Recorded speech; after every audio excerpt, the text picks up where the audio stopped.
En primer lugar, quiero empezar mi intervención como portavoz tanto de esta comisión como portavoz de la Comisión de Recuperación Económica y Social de Andalucía, pidiendo e instando a los grupos que de momento no están participando a que se unan, que apartemos las cuestiones ideológicas y que pongamos en común aquello que nos une y aquello que sirva para la recuperación económica y social de nuestra tierra. Entrando en la cuestión, poco tiempo, espero ser breve.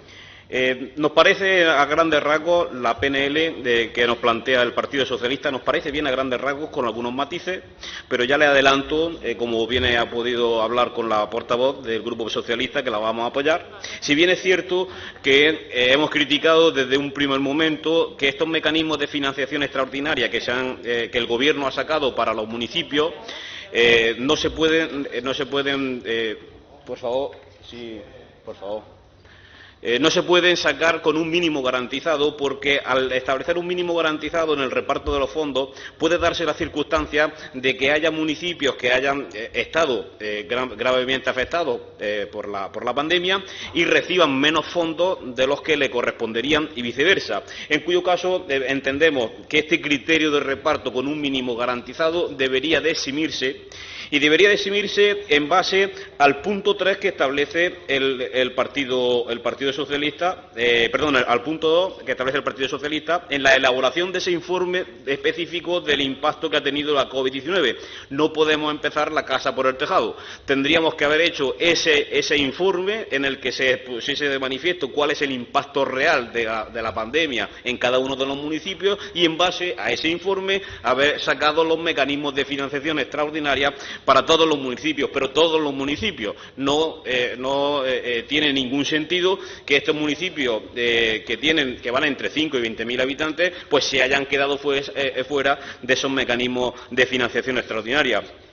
Por nuestra parte, vamos a presentar una enmienda in voce en la que esperemos que el Partido Socialista no la admita, y queremos que se incorpore a la ELA dentro de esos mecanismos de financiación extraordinaria, porque las ELA también han sufrido este impacto negativo como consecuencia de la crisis del coronavirus.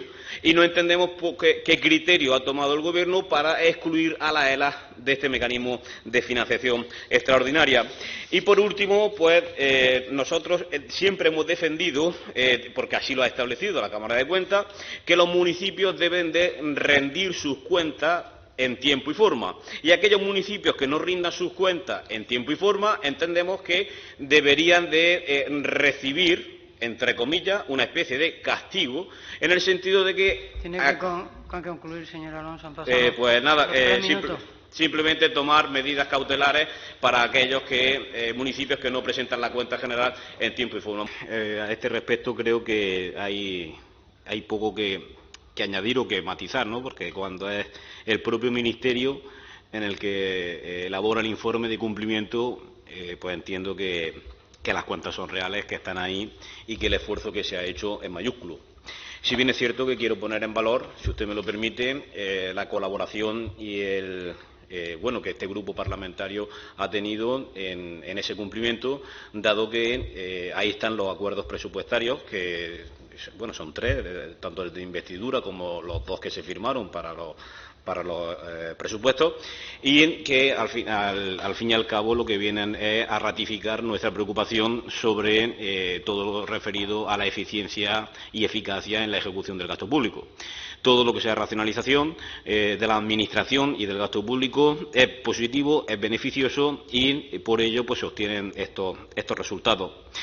El hecho de tener una administración saneada, el hecho de tener una administración correctamente dimensionada, permite que, ante situaciones como las que hemos vivido, la administración pueda prestarse como lo que es ni más ni menos que la garante de todo el conjunto de los ciudadanos. Una situación sobrevenida y tan dramática como esta, ha llevado a que, por ejemplo, en el caso de las cuentas del Gobierno de España, para el conjunto de la nación no son unas cuentas bollantes, no son unas cuentas beneficiosas, y eso pues, nos va a implicar unos recortes presupuestarios a futuro de gran consideración, al margen de lo que digan nuestros políticos allí en Madrid.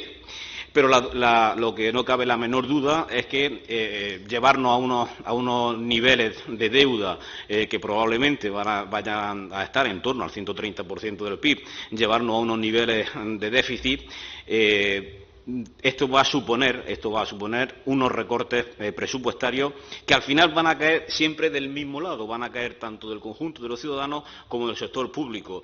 Y yo me atrevería a decir que estamos en la antesala de un recorte en los sueldos de los funcionarios y un recorte de las pensiones por parte del Gobierno de España, porque no va a caber otra opción para poder recibir los fondos que Europa nos va a mandar. ¿Por qué? Pues porque no se han hecho los deberes y no se ha actuado con responsabilidad. Gastar por gastar, más allá de lo que puede, independientemente de tener en consideración los ingresos, pues nos lleva a esa situación. Nos lleva a una situación de profunda recesión y a una situación con un gasto estructural tan sumamente grande que la única opción que va a quedar va a ser aplicar recortes. Digan lo que digan, esa es la realidad. Por nuestra parte, aquí en la región se han hecho los deberes, pero nos vienen tiempos muy convulsos y tiempos muy difíciles. Con lo cual, hay que gastar, pero bien gastado. Eso yo creo que todos los que estamos aquí no nos cabe la menor duda. El hecho de gastar menos no implica que haya una merma en la garantía de los servicios públicos. Al contrario. Hay que gastar mucho mejor, hay que ser mucho más eficiente y hay que ser mucho más eficaz, señor consejero. Por nuestra parte, en este sentido, tiene toda la garantía de que, como hasta ahora, vamos a ser leales en ese sentido y tiene, que no le quepa la menor duda, toda la garantía de que en el cumplimiento de esos acuerdos presupuestarios que tienen unos tintes totalmente técnicos y totalmente en favor de la racionalización del gasto público, en ese sentido no va a tener ningún problema. El problema vendrá cuando, por algún motivo que podríamos desconocer en estos momentos, no se llegasen a cumplir esos acuerdos, pero no porque fuesen en contra de este grupo parlamentario, sino porque a la larga irán en contra de la región andaluza.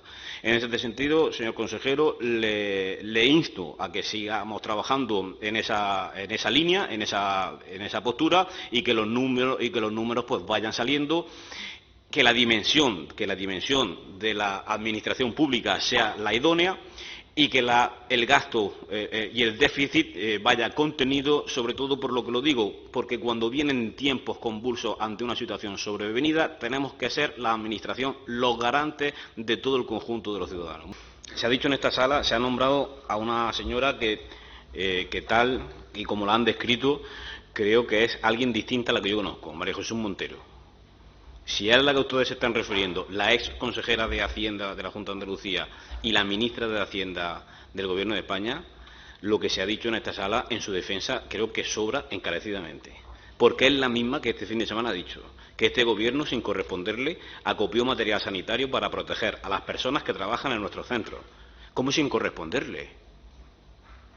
Si confiscó todas las empresas de material sanitario, ¿cómo sin corresponderle? Si tiene el mando único. Y dijo también, el Gobierno no se ha puesto de perfil ante el coronavirus, aunque ni le correspondía ni tenía obligación, si tenían el mando único. ¿Cómo que no le correspondía?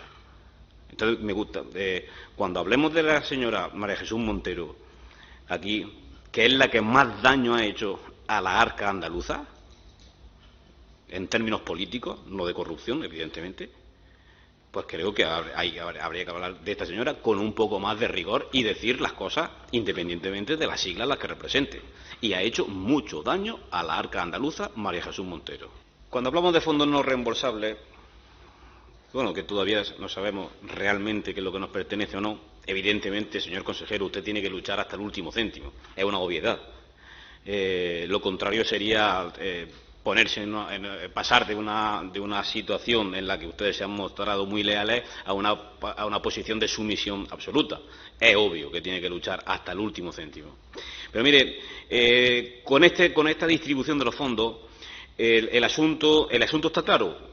800 millones van para Cataluña, 800 millones se le quitan a Andalucía. ¿Qué es lo que ocurre con esto? En primer lugar, se pone de manifiesto que el modelo de la autonomía, tal y como lo conocemos hasta ahora, está caduco, con lo cual hay que cambiarlo. Eso es lo primero. Y lo segundo, ese modelo autonómico hace que haya españoles de primera y de segunda. Lamentablemente, en Andalucía seguimos siendo de tercera, cuarta o quinta. Vaya usted a saber. Y, por ende, el modelo de financiación autonómica que deriva de ese modelo autonómico, pues evidentemente discrimina a unos españoles en favor de otros y, lamentablemente, se enfoca esa financiación, se enfoca más en el pago de favores políticos y no en una equidistribución de la renta en el conjunto nacional, que es como debería de ser. Esa financiación autonómica que viene de Zapatero no la cambió Rajoy cuando tuvo la oportunidad, y esos son hechos reales y claros, y ahí están. Lo podemos estar discutiendo en mayor o menor medida, pero esos son hechos claros e históricos. Y la mejor manera de financiarse, señor consejero, porque ya sabe usted que a Andalucía no le va a venir lo que le corresponde, por el carácter sectario de este Gobierno. Hay que racionalizar el gasto público. Y a nosotros, a este grupo, no nos parece adecuado que saquen o que emulen planes como los que hacía Zapatero. En primer lugar, el plan de auxiliares de playa, en el que contratan 3.000 personas, y en segundo lugar, el plan aire, que van a contratar 22.000 personas al servicio de los ayuntamientos. Mire usted, le hacía al principio de esta comisión hincapié en la importancia que tienen los acuerdos presupuestarios y nuestro aporte a los mismos. Bien, el punto 7 del acuerdo de investidura recoge que el empleo lo tienen que generar los generadores de empleo y riqueza. ¿Quién son estos? Son los autónomos, son los emprendedores, son las pymes.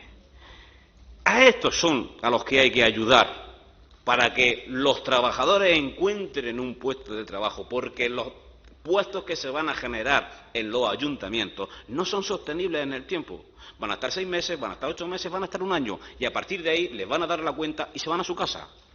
Tenemos que incorporar a la población al mercado de trabajo, y eso es la única manera de hacerlo, es con bonificaciones a la contratación. ¿Pero a quién? A los autónomos, a los emprendedores y a las pymes, no a los ayuntamientos. Tenemos que ser consistentes. Si pedimos un empleo de calidad, con un salario digno, que es menos que un trabajador tenga acceso a un empleo de calidad y a un salario digno, pongamos los fondos en manos de los generadores de empleo, señor consejero. Y permítame la ironía por último, espero que el cumplimiento electoral de la creación de 6.000 puestos de trabajo no lo hagan de esta manera. Permítame la ironía. Yo no sé, yo creo que me ha parecido escuchar que en el 2018, según la exposición del portavoz del PSOE, que el 2018 se terminó con superávit. Creo que he escuchado eso. Bien, pues la verdad que nos ha ido bastante bien. Porque nos han castigado. La misma que lo provocó nos ha castigado. ¿Por qué nos castiga?